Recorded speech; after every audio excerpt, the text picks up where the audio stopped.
Unlike the housing bubble, student loan debt won't collapse, and there are two big reasons why. Up first, there's nothing backing the student loans outside of expected future earnings. Lenders can't take your degree back or your education back from you. With home loans, on the other hand, banks can foreclose on the properties and then resell them to recoup most of their investment, if not make a little money.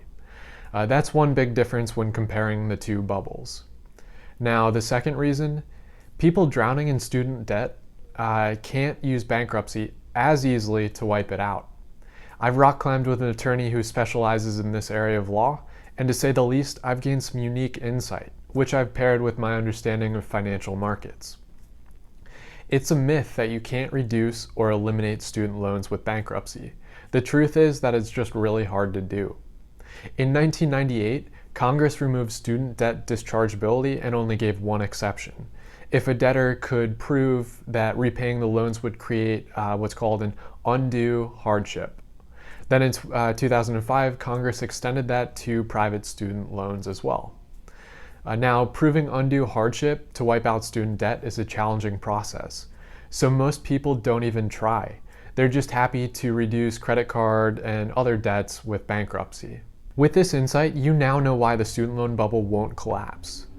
Although, what's really caused this problem? Total student loans have climbed from $480 billion in 2006 to over $1.6 trillion in 2020. That's over a 230% increase, which will climb a little higher by the year end. And as you can see in the chart that I have for you, the 2008-2009 recession didn't even slow it down. So let's now pull back the curtain and find out how we got into this mess.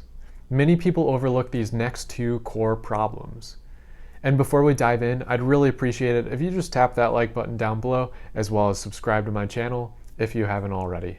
Thank you. So what got us into the student loan crisis? If you've watched my recent video on unemployment, you should have a good idea.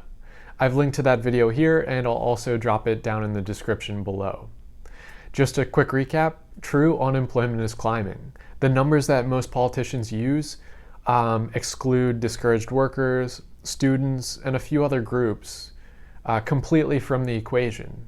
So to get a better picture of what's happening, we can use labor force participation. It's dropped since the year 2000.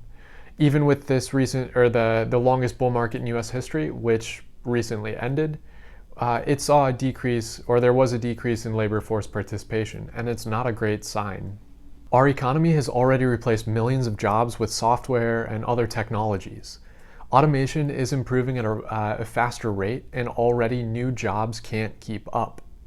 On top of that, many of the new jobs that do pop up require higher levels of education.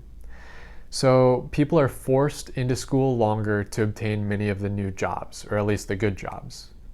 Now, that's not all bad. There are many benefits to higher education, but it's created higher enrollment demand at universities. As a result, college tuition has increased.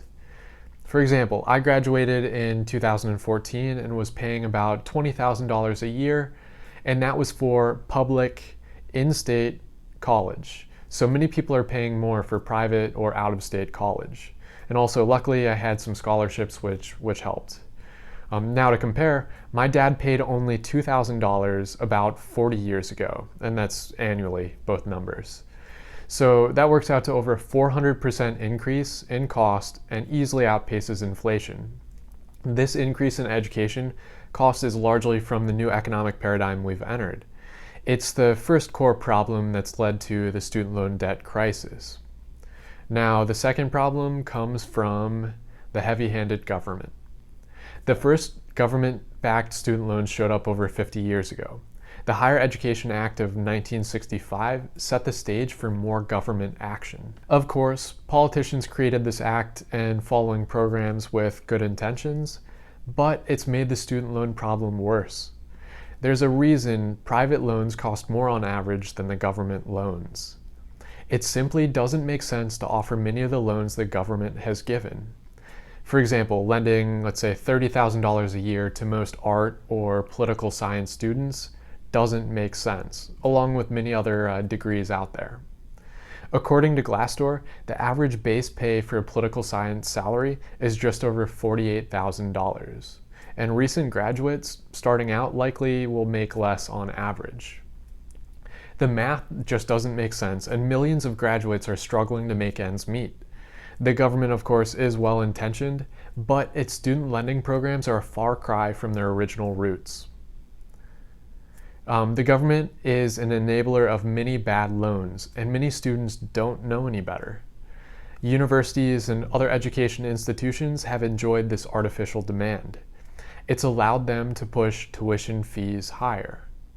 So there you have it. These are the core problems with the student loan crisis, and I want to leave you with one final thought. Many people don't realize that the government created the financial tools that led to the housing bubble. There are many similarities with the student loan debt bubble and the housing bubble, but they won't burst in a similar fashion. I really appreciate that you stopped by and would like it if you just tap the like button down below, as well as subscribe to my channel.